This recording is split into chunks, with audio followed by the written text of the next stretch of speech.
Hi there. So what does it really take to do well in real estate?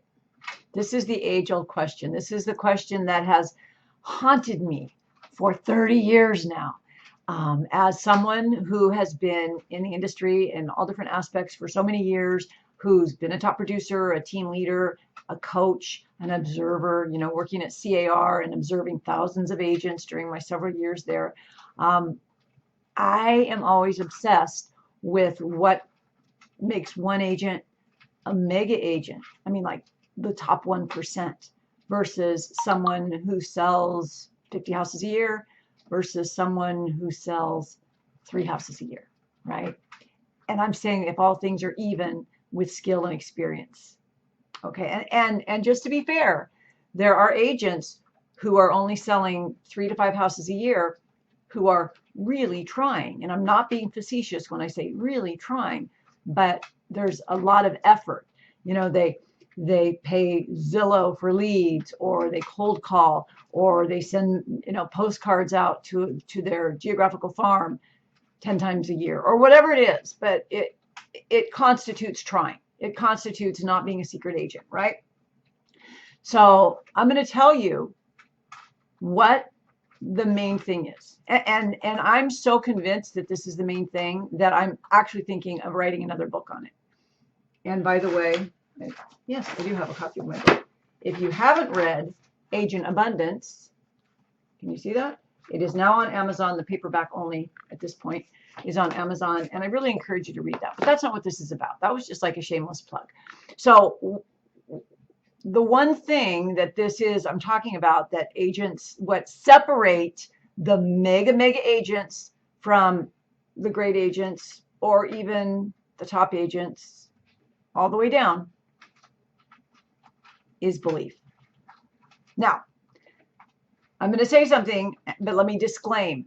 I'm disclaiming that I'm saying this, but I'm going to go deeper in this video. But I want to disclaim by saying that that's what this channel is all about. That's what my Facebook group, join the link below, join that Facebook group where I do lots of teaching and training. And we also have, an international now. We have agents one from the UK and one from the Philippines. So I'm trying to grow that group so that women in real estate, especially, and I'm not saying men can't be in it, but I really focus on women because that's who I coach, can go in this group. And if that's all they're interested in, just twice a month when I say Referral Wednesday, just go in there and do that. But if you care about this stuff, if you care about the things I'm teaching, that's what this channel is all about, right? And in that group, I give a lot more insight and information about the tips and the ideas. And it's not just mindset and manifestation. It's also marketing and what's going on, what's trending. Okay, so that was my other shameless plug. What do I mean by belief? So I always tell my real estate students that the one thing, the one skill, I don't care how much you know, I don't care how courageous you are about making cold calls or asking for business, your confidence is what you're selling. Really let that sink in. Really let that sink in. People buy your confidence. And I don't care if you're selling houses or cars or life insurance, it doesn't matter. They buy your confidence. That's why when you notice, oh gosh, like at the state fair, the stain remover stuff, the guys that do the stain remover, sell the food processors, they're just so damn excited that you just want to buy one because man, if they love it that much, it must be great. And then it sits in your kitchen cabinet for like 10 years until you sell it at a garage sale or give it to someone. Because confidence is contagious. Now, when I tell my students that, I'm always interested in their response, because a lot of times they're like, you can see their face like, oh crap, I don't have confidence. So I want to talk in this video about the 3 levels of belief that I think are relevant to being successful in real estate. And you're not going to like all of these, probably, but I'm going to say them because my research has vetted this out repeatedly. And I have not ever stopped studying or being obsessed with really listening and paying attention to top producers. Okay. So the first belief is in yourself. What does that mean? Well, most of us are walking around with 95% of our unconscious thoughts not being targeted on how great you are. In fact, because they're unconscious, you don't know what you don't know, but you do know. You know how you know? You look at your life. Whatever you see in your life, as painful as it may be to hear this, that's what you believe you deserve. Sorry, I had to say it. So if you see dwindling sales or no sales, all these things that you don't like, we can sit and complain about it. We can join Facebook groups and gripe, or we can recognize, hey, I've got some unconscious beliefs that I don't want to have because I know that the way that I believe is creating my reality. So I'm gonna stop that, and again, there's lots of ways, and this is my specialty in coaching, but I'm not trying to sell you coaching right now. I'm trying to sell you on yourself. So if you don't like what you see in your world, and that book, Agent Abundance, is a really, really good starting point. That I am trying to sell you. But you have unconscious beliefs that are being projected outward, and then you're experiencing this outward, and then it's confirming your beliefs. Do you see how that works? It's like this vicious cycle. It's like on a rotator belt. You think unconsciously that you're not worthy enough of having all these clients. So the universe is showing you back no clients. And now you're looking at it and you're going, see, I don't deserve any clients. And it's a lot of it's going on unconsciously. So number one, how do we learn to believe in ourselves? Well, one of the things that I really, really am a big fan of is starting an evidence list. Start a list of documentation of all the things that prove that you're amazing, like college degrees, certifications, clients that really loved you, good relationships, whatever you've done that you're proud of, that you've accomplished in your life, that maybe you're not even proud of it. Maybe you're like, that's no big deal. But if it's something that people have complimented you on, write it down. Your list of evidence. That's how we have to start changing our beliefs. Now, there are many, many other things. Like I said, you can read that book. There's other things that we can do that go beyond psychology. Like we can, my big thing is teaching my agents to meditate and to visualize and create success that way, and journal. So there's a lot of other things like that. But believing in yourself is number one. If you don't believe in yourself, who's going to believe in you? Right? So recognizing that everything that you see around you is somehow being reflected back to you because you projected it out there. The most important lesson I can ever teach anyone, ever, is to understand that. If you can understand that, I can work with you. We can change things up in an instant. Maybe not in an instant, but I like to say in an instant because I know it's possible, and I have seen people make those changes in an instant. It may take a little more time, but the very first step is accepting it, being aware of it, and not immediately going into doom and gloom every time something is showing you another example of what you're thinking unconsciously. You could say, okay, I get it, Tamara. I'm going to do it. I'm going to do this. I'm going to work on it. And then boom, something hits you and you're like, oh my God, why does this always happen to me? That's the wrong response. The correct response is to say, oh, okay, what unconscious belief is this uncovering? Is it an unconscious belief? And how can I handle it? What does it remind me of? What does it make me feel about myself? And just really do this self-questioning, or work with a coach or a therapist or whatever. Journal and start to change how you believe in yourself. Because I'm going to tell you right now, there is nobody in this world that is better than you. Nobody. You are absolutely 1000% worthy of selling as many houses as you want to sell. You are worthy of making a few $100,000 a year or $1 million a year. You are worthy of whatever ever you want to accomplish. It would not be in your heart if it was not for you to do.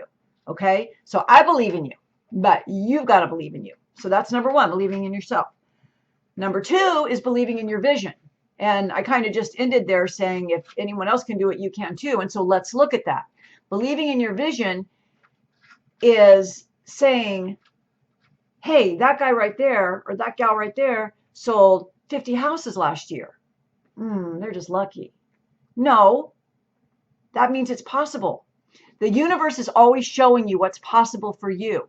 But if you interpret that as, why can't I do that? Or, who did they have to sleep with to get that? Or, of course she can. She's skinny. No. If someone else can do something, you can do it too. So the second thing you have to do is you have to believe in your vision. And you have to make your vision. I want to sell 25 houses this year. That's very doable. Sell 25, that's like 2 a month, right? You could sell 4 a month if you wanted to, but let's just say you're getting older like me and 2 a month is plenty. That's fine. But you can do it if it's already been done. It's like Roger Bannister and the 4-minute mile. No one ever could beat a 4-minute mile, ever. It was medically and scientifically impossible. And then old Roger Bannister got out there and he beat that 4-minute mile. And you know what? Within the next 6 months, 4 more people beat it. So explain that. It's because if you don't think something's possible, your vision, you won't make it happen. That's not about believing in yourself, which is number one. It's believing that whatever you want to do is possible. So as far as that second belief, which is pretty easy because all you have to do is look at all the top producers in our industry. And then subscribe to podcasts where people are like killing it. Even in these uncertain times, people are killing it. You can too. Believe in the vision. That's number 2. Number 3, you're not going to like. I'm just warning you right now. Well, if you stayed with me and you tolerated number 1, which is the hardest, I think, the third one is about faith. Believing in something outside of yourself. Now, before you unclick and keep scrolling, let me just say that I have interviewed professionally, personally, I have interviewed probably close to 1,000 top producers. Remember, I worked at the California Association of Realtors, and my first book was interviewing top producers from all over the country. And I always have listened to podcasts and agent interviews. So I think formally and informally, and just from observation, it's easy to say 1,000 of the top producers in the world. Top. They all have faith. Now, what they have faith in, I'm not going to be really clear on because I'm not nothing personal about religion, but I'm not a big fan of dogma religion. I'm not, I have my own religion. I'm very spiritual, but when it comes to religion, it's a very personal, private thing. And I am not trying to be Joel Osteen up here, nor am I trying to say I don't like Joel Osteen. I like Joel Osteen. What I'm trying to say is that people who are top producers in our real estate industry, 90% of the time have a lot of faith. What does that mean? A lot of them go to church. A lot of them reference God. I've heard plenty reference the universe. So, it just depends. And I'm not saying one is better than the other. In fact, if anything, I'm saying they're both the same thing. But the point is, and I want you to really catch this, if you understand, and we'll look at science, if you understand the science of it, that there's something that created you and this world, and we know it in science, we know it as plasma and energy. Even Albert Einstein called it intelligent energy. So there's something. I personally don't think it's an old man in the sky who punishes people. That's my personal belief.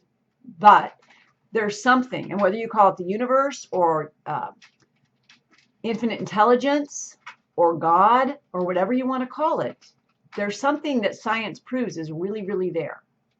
So even if you want to look at it from a scientific perspective and say, okay, what is this great force? Or acknowledge that it's there. The next thing leads us to, if this force created everything, well, it created you too. So now we're back at the first belief. So if this force created everything, or if you want to go biblical and say, God made man in his own image or her own image, whatever it might be, that means you were made from that infinite source as well. And that infinite source doesn't make junk, right? So to me, having that external faith, which is to me is really internal, but having that faith kind of brings home, number one, belief in self.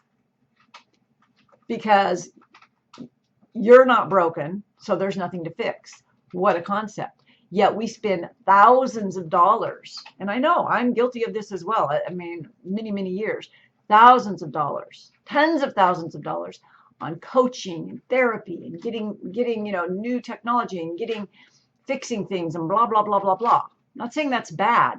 I'm just saying that if you possess a certain level of belief that there is something greater than you that created you, that is supporting you, it makes believing in yourself and your vision all the more easier.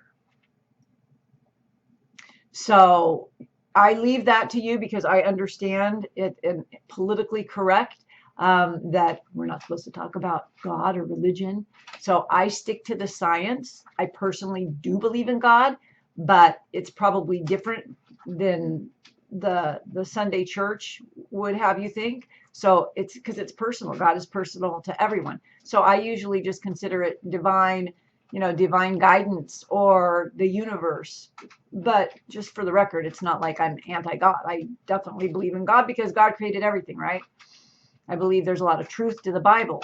I believe that people have misunderstood it, and we won't get into the patriarchy of religion. But just suffice it to say that the top producers, top dogs, believe in themselves. And they didn't all start that way. A lot of them had bad childhoods and, had to deal with a lot of stuff, but they understood on some level, maybe from a mentor or a coach, or maybe through their religion. I don't know. They realized that whatever they're believing unconsciously isn't true about them. So they found a way. They found a way to learn to believe in themselves. So important. And then they looked around and they said, hey, if he can do it or she can do it, I can do it too. So they believed in their vision. And number 3, which may be number 1, they believed in something greater than themselves. And that's what got them through the rough times. Right? So something for you to consider, something for you to think about, maybe question where on those, the level of those 3 beliefs, where you're like a little shaky. I have a lot of clients who go to church every week and go to Bible study and all the stuff, but yet their life can get kind of messy. And so you have to question, where is that? And for me, in my work, it's always going to be in their unconscious beliefs. But you have to look at this logically. If you really believe that there's a force greater than you outside of you, who created you and who's supporting you, how dare you question your own ability? Because you're part of it, right? And we know this through science. We know for a dang fact that this cup and I are not separate. Subatomically speaking, when it gets down to the atoms and the nucleus and the electrons, there's no division. It just, one seems solid, right? And I seem solid. And that is exactly what I believe, the force of everything, God is. So if you really believe in God, how can you not believe in yourself? It makes no sense because you're part of God, right? Okay, so those are the 3 things I want you to focus on. And I realize that last one is kind of tricky. And again, I'm not trying to be Joel Osteen. Work on that in your own way. But believing in yourself, number 1, definitely work on that. That's the biggest thing. If you have a level of confidence that you really believe, every time you talk to someone about your business, every time you lock eyes with someone, they are going to feel the energy of belief. People want to believe in people that believe in whatever they're believing. It sounds silly, but it's so true. People buy your confidence. They're not hiring you because they think you have a lot of experience in selling houses. They don't realize it, but they're hiring you because you believe in yourself. You are confident. And that's what sells. Confidence sells. Thanks for watching. Be sure to subscribe. Leave your comments. Have a great day.